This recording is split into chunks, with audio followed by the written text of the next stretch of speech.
Y yo me acuerdo, ahora además, cuando venía para acá me acordaba de cuando conocí a Begoña. Conocí a Begoña cuando un día que vine a Navarra, que teníamos un encuentro de plataformas de afectados por la hipoteca, y estábamos en medio de un tsunami. Había habido una crisis financiera y había un gobierno. Bueno, hubo dos, que a nosotros tampoco se nos ha olvidado. Hubo dos gobiernos desde la crisis de 2008. Y en la crisis de 2008 el Estado tenía que optar. El Estado tuvo que tomar decisiones. Aquellos que dirigían las instituciones tuvieron que tomar decisiones. Y decidieron que era el momento de que el dinero de la clase trabajadora fuera destinado a salvar a los bancos. Y decidieron que era legítimo utilizar la violencia contra los sectores vulnerables de la población. Que era legítimo quitarle la casa a centenares de miles de personas y destruir centenares de miles de puestos de trabajo para reajustar sus cuentas. Y además dejarnos la cuenta en forma de recortes sociales, en forma de recortes en educación, en sanidad, en prestaciones y protección social. Esa fue la fórmula de la crisis de 2008. Y nosotros nacimos de ahí. Nosotros nacimos de un momento en el que la representación política necesitábamos romper el marco del bipartidismo y era necesario un empuje plebeyo que hiciera y que plantease que ya no le íbamos a pedir a los dos grandes partidos que hicieran las cosas, que había una fuerza política que planteaba que los sectores populares tenían derecho a plantear los cambios y hacerlos con sus propias manos. Cuando entramos en el Parlamento nos miraron bastante raro, nos miraban raro porque éramos gente extraña, ajena a esa institución. ¿Qué hacíamos nosotros allí con la insolencia encima de plantear que no solamente íbamos allí a plantear la necesidad de que el gobierno que se constituyese siguiese nuestras reivindicaciones? No. Nosotros veníamos a plantear la democratización del Estado y acabar con una cláusula de exclusión histórica que decía que ninguna fuerza de carácter democrático, popular y republicano podía formar parte del gobierno del Estado. Y rompimos esa cláusula de exclusión y demostramos que se puede formar parte de un gobierno del Estado sin renunciar a nuestros sueños y sin renunciar a la posibilidad de mirar al futuro con esperanza para construir nuestra república. Nosotros y nosotras, cuando hablamos y cuando soñamos y pensamos en la posibilidad de construir una república, no lo estamos pensando simplemente con el hecho de que un día ondeen en los balcones de los ayuntamientos una bandera republicana y que hasta ese día vamos a estar esperando. Nosotros y nosotras aprendemos de las conquistas de nuestro pueblo. Nosotros y nosotras sabemos que hay conquistas democráticas que están en este momento y que somos capaces de poder disfrutarlas, que no fueron un regalo, que fueron una conquista que costó mucho esfuerzo, mucho sacrificio.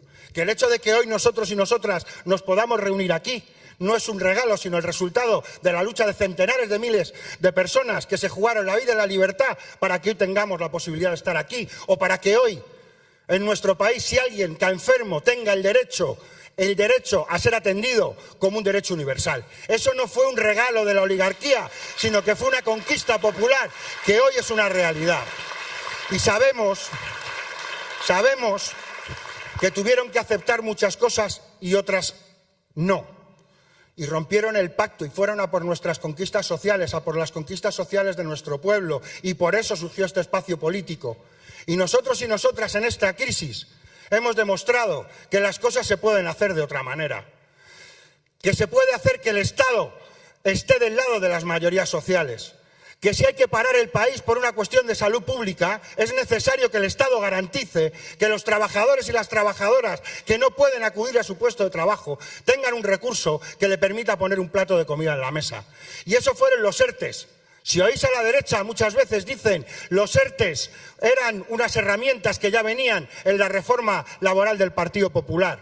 Pero hay una cosa que no dicen nunca, y es que esos ERTEs que hizo el Partido Popular tenían el límite en las cotizaciones que tenía cada trabajador para el tiempo de protección social. Y cuando estuvimos nosotros en el gobierno, lo que se consiguió precisamente es que mientras durasen esos ERTEs, los trabajadores y las trabajadoras no tendrían límite en la protección social, porque había una fuerza política en el gobierno que planteaba que las cosas iban a ser diferentes. Que cuando llegamos al gobierno, la primera cuestión fue plantear que no era posible que se siguiese con una política de devaluación salarial, que eso era injusto socialmente y además era ineficaz. Y nos dijeron que si subía el salario mínimo se iba iba a caer el mundo. Y al final lo que se ha demostrado es que subiendo el salario mínimo se reactiva la economía y se sube un poquito la justicia social. Nosotros y nosotras les dijimos que no se podía dejar el mercado de la energía con esa subasta trucada que traía la subida de precios a través del precio del gas y que era necesario topar el precio al gas. Cuando le empezamos a decir al principio nos decían que estábamos locos, después que la Unión Europea no nos iba a dejar y al final ahora lo vemos en las facturas de las casas de nuestra gente que está viendo claramente qué es lo que se paga aquí y qué es lo que se paga en el norte de Europa, donde todavía siguen aplicando esa subasta que es un truco a favor de los grandes monopolios. Nosotros y nosotras planteamos que en pandemia no se podía poner a nadie en la calle y que era necesario articular un escudo social. Qué bien diferente a la crisis de 2008. Qué bien diferente el planteamiento a la situación en la que estamos ahora. Y quiero deciros que a veces hay que escuchar a los adversarios.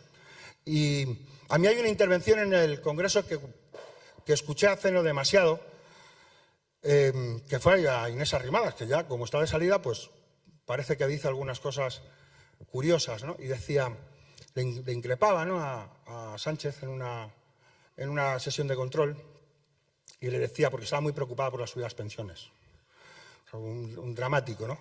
Y decía, ¿cómo puede ser esa irresponsabilidad de subir el 8,5 a los pensionistas en España? Eso es tirar el dinero, ¿no? Eso es un gasto que va a hacer que quiebre el mundo.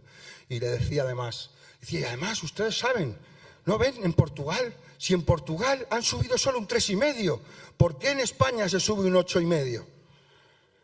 Pues ¿cuál es la diferencia? Hacemos la ecuación y ponemos el despeje. En Portugal gobierna solo el Partido Socialista y aquí gobernamos en coalición. Esa es la diferencia y eso se concreta en las subidas a la altura del IPC en las pensiones en nuestro país. Nosotros y nosotras sabemos quién es el PSOE. Aquí gobernamos en coalición. Esa es la diferencia y eso se concreta en las subidas a la altura del IPC en las pensiones en nuestro país. Nosotros y nosotras sabemos quién es el PSOE. No nos lo van a presentar ahora. Y vienen con el software neoliberal, hay que ir poniéndoles parches cada vez que abrimos una discusión. Y lo estáis viendo con el tema de la ley Mordaza, lo estáis viendo con el tema de la ley de vivienda, permanentemente resistiéndose a los cambios, siendo aquellos que van arrastrando los pies. Y por eso es tan importante que entendamos que el votar a esta fuerza política, a este espacio político, es una garantía de seguir avanzando en este proceso de democratización del Estado. Cuando nosotros estamos hablando del proceso de democratización del Estado, estamos hablando también de que esas reivindicaciones del movimiento feminista que le dijo a la judicatura conservadora de este país que solo sí es sí, es necesario defenderlo con uñas y dientes porque son conquistas democráticas de nuestro pueblo y no es posible que se ceda ante las presiones del lobby mediático y de la derecha judicial. Nosotros y nosotras sabemos perfectamente quiénes son los de la derecha judicial. Los de la derecha judicial son los de las resoluciones vergonzosas en contra de las mujeres. La derecha judicial son los de las resoluciones vergonzosas que ordenaban la utilización de la violencia contra la gente que no podía pagar las hipotecas sin permitirles ni siquiera el derecho a defenderse en un procedimiento judicial justo. La derecha judicial son aquellos que han dicho una y otra vez que no reconocían las resoluciones del Tribunal de Justicia de la Unión Europea para proteger los derechos de los hipotecados. Sabemos perfectamente quién es la derecha judicial, aquellos que se han convertido durante demasiado tiempo en los garantes de los intereses de los propietarios de este país.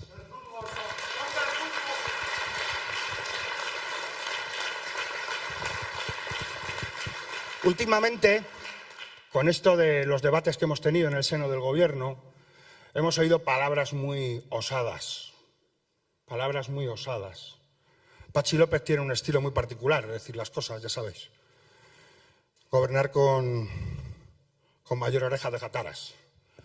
Entonces, él tiene un planteamiento, ¿no? Y le hicieron una entrevista después del debate en el Congreso y tal, y decía que Podemos era irresponsable y que podía abrirle la puerta a algún gobierno de la derecha.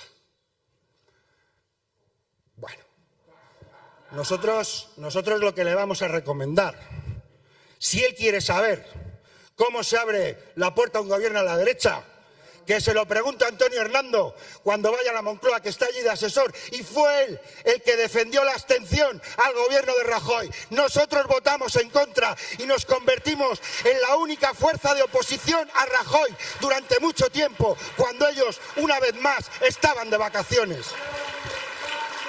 Nosotros y nosotras tenemos muy claro que para poder afrontar los retos del futuro es necesario ser firmes cuando soplan vientos difíciles. Sabemos perfectamente que desde los medios de comunicación no les gusta, porque tienen sus propietarios, muchas de las cosas que se hacen en favor de las mayorías sociales. Lo sabemos perfectamente. Y al mismo tiempo también sabemos que para conquistar derechos es necesario estar firmes. Que cuando las cosas se ponen difíciles hay que aguantar. Y eso no es algo que nosotros hayamos aprendido de nosotros mismos. Eso es algo que hemos aprendido de nuestro pueblo, de decenas de años de lucha en defensa de los derechos de todos y de todas, jugándoselo todo porque hoy podamos estar aquí. Y nosotros eso no lo vamos a olvidar. Nosotros cuando decimos que defendemos la República, nosotros no nos referimos a un hecho lejano. Nosotros nos estamos refiriendo a hechos concretos que se concretan en la vida cotidiana de la gente. Defender la República es defender la sanidad pública, es defender la educación pública, es defender la nueva ola de derechos feministas, es defender que hay que hacer frente a la crisis, a la emergencia climática que estamos viviendo en estos momentos, es defender los servicios públicos y es decir con total claridad que las privatizaciones son un fracaso y que lo que toca ahora es desprivatizar y recuperar un sector público fuerte, que es lo que necesitamos para afrontar el futuro. Qué bien nos vendría una banca pública que le dijera al resto de bancos: si ustedes no respetan los derechos de los consumidores en este país, aquí van a estar la banca pública que va a mantener los intereses a un precio suficiente para que la gente los pudiera pagar. Claro que nos hace falta banca pública, claro que nos hace falta un sector público, y cuando nosotros decimos esas cosas son los trocitos de república que vienen hoy y que ya están marcando el camino para que cuanto antes los de siempre se tengan que coger el tren y marchar a donde nunca debieran de volver.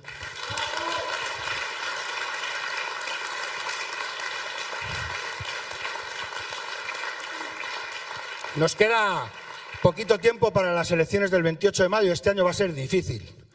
Va a ser difícil y ya estáis viendo. Nos van a intentar reinstaurar el bipartidismo. Y hay que estar firmes, y hay que hablar con la gente, y hay que explicar el momento político en el que nos encontramos. Y hay que explicar que la garantía para seguir avanzando en el proceso de profundización democrática que se abrió con la constitución de este espacio político tiene que continuar, y que para que eso continúe es necesario votar a esta fuerza política, que es necesario seguir impulsando un espacio político como el nuestro, valiente, resuelto y con la decisión de ser conscientes de que las instituciones se tienen que convertir en una herramienta útil para las mayorías sociales. Yo estoy seguro que aquí en Navarra vais a tener buen resultado, que la candidata que encabeza este espacio político en Navarra ha sido capaz de aglutinar un espacio muy amplio, que hay mucha gente con ganas de que las cosas sigan avanzando, que cambien mucho más de lo que han cambiado. Sabemos que para eso es necesario que este espacio político esté fuerte y que todos y todas seamos conscientes también que a la gente que mandemos a las instituciones no la tenemos que dejar sola, que tenemos que ser capaces de seguir empujando la construcción de un movimiento popular que haga posible que cuando las cosas se ponen difíciles dentro de la institución, la gente le dé el empujón para que las cosas salgan adelante. Así que adelante, mucha fuerza, muchas ganas y a por ellos, que sí que se puede.